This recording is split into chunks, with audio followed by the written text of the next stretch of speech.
laboratory tests are helpful in providing the physician with information that can assist in narrowing down a possible diagnosis when a person already has symptoms. For my guest on the program, a medical laboratory scientist, Jonathan Osakwe, says this medical procedure is not optimally used in our environment.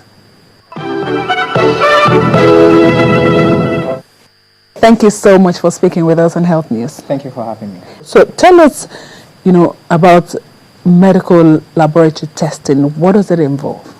Medical laboratory science is the core, really, if you ask me, of diagnosis.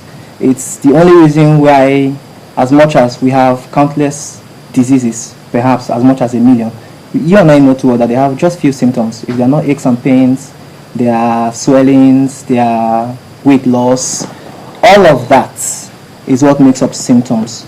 But the truth is that these millions of diseases, they share these symptoms. So you can't tell for sure that just because you're feeling feverish, you have malaria or typhoid. Medical laboratory science and the science itself helps to diagnose and differentiate that this is not this disease, you might be wrong, this is exactly what it is. Basically, I think firstly, let me start with the fact that people usually do not want to identify with it, and it's proceeds of tradition. I'm sure you and I grew up with in settings where our parents would rather administer drugs than confirm, even from a doctor, what could be likely responsible. So it's a carryover of what we observe at home and then right down to where we presently are. So it's almost systemic. Now that you've said that it helps to let us know exactly what is going on, that means its importance in the healthcare delivery cannot be overemphasized. As we speak, at least presently, especially in this part of the world, that's not the case. You and I know that it's not as emphasized as it should be.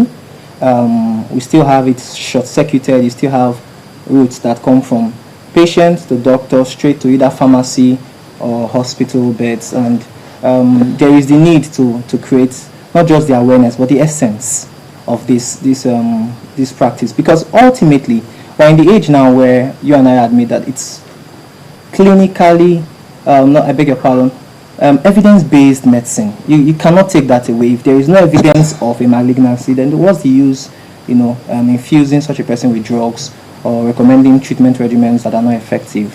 So really, it is the core, like you emphasized. Diagnosis in itself is widespread. It's not just restricted to medical laboratory science. You have radiological diagnosis.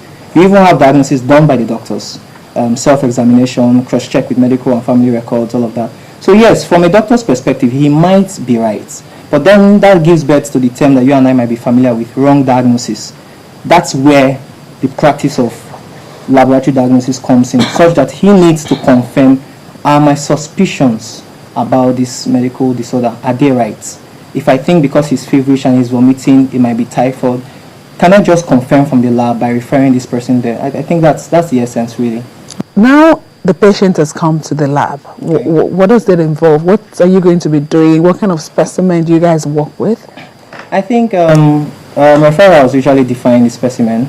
There are malignancies whose active sites are strictly in the blood. For instance, it's very unwise to say you are collecting urine sample and you're looking for malaria there. Just as you would also not be looking for some particular, they will call it analytes in the blood, when normally they are passed through the kidney right down through into the urine. So I think it's test related. If you are going to run some particular test, that will determine what sample you are going to collect. We go as far as skin, you do as far as tissue collection. So really it's test dependent. It's not restricted to just one. It's not a one cap fits all. So with about 60 to 70% of all decisions regarding a patient, coming from a physician, based on the findings from this medical laboratory tests, are you thinking in the line that sometimes errors that come from laboratory medical results, these errors can be very, very fatal? I think you raised the core issue here, and I think that's majorly why, as knowledgeable as most of our doctors are, they still short-circuit the process of referring these persons to the lab. It's a major distrust issue. By that I mean, most of these doctors still find it very difficult to refer people to labs because they think, or they have from experience realized, that I might refer you to lab A, and you come back with malaria plus two pluses, and then I refer you to B, and then you come back again with no malaria, and then to C, and then you come back with an entirely different result, perhaps positive for malaria and typhoid. So they perhaps are tired, and usually they want to... And that's the issue I'm trying to get at. Okay. I go to this lab and I test for malaria, for instance, and it comes with the plus. Then I go to another one and it's saying, what's the error on this? The reality is that these mishaps, if you allow me, are conversant with almost every sphere of life. It's just that it shouldn't be as pronounced as it is in healthcare, which has to do with life. But what I'm pointing at is the reality of quackery. It's in almost every profession, including medical practice itself. I mean, I was just looking up your sites and I saw some doctors apprehended in some part of Lagos for treating for 3 years consecutively pregnant women and recording high mortality rate. They have never been doctors. So quackery is a reality, and it's also in medical lab practice. However, that brings to the table the issue of standardization. There should be accreditations that say this lab is this certified to run this number of tests. That will give the confidence in doctors enough to say, go to that lab, whatever they say is the result, exactly that's what it's going to be. That's also why we like to push for a global standardization. For instance, we have labs here in Nigeria. I think we have one in Nigeria here that has the ISO certification, International Standard Organization certification.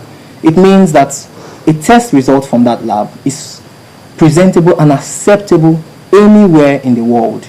That's where I expect that most labs should start to aspire to, and there is a WHO program ongoing that helps to drive these labs to that point.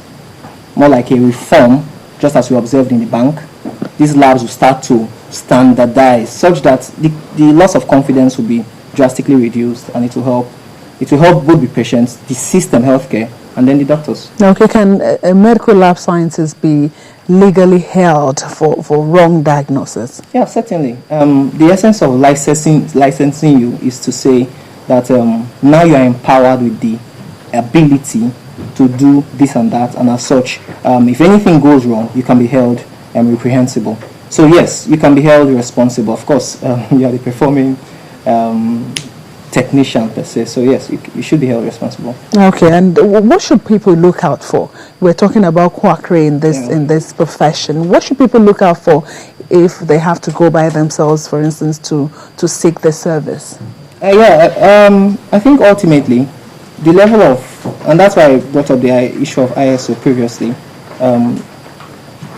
Presently, I spoke of WHO doing something. They call it WHO Afro. It's supposed to accredit labs based on 1 to 5 star. It's a 5-star step. All of this leading to the ISO. It's not replaceable. So we're hoping that you walk into a laboratory, you should be able to ask them, what level have you attained on this star program, 1 to 5 star.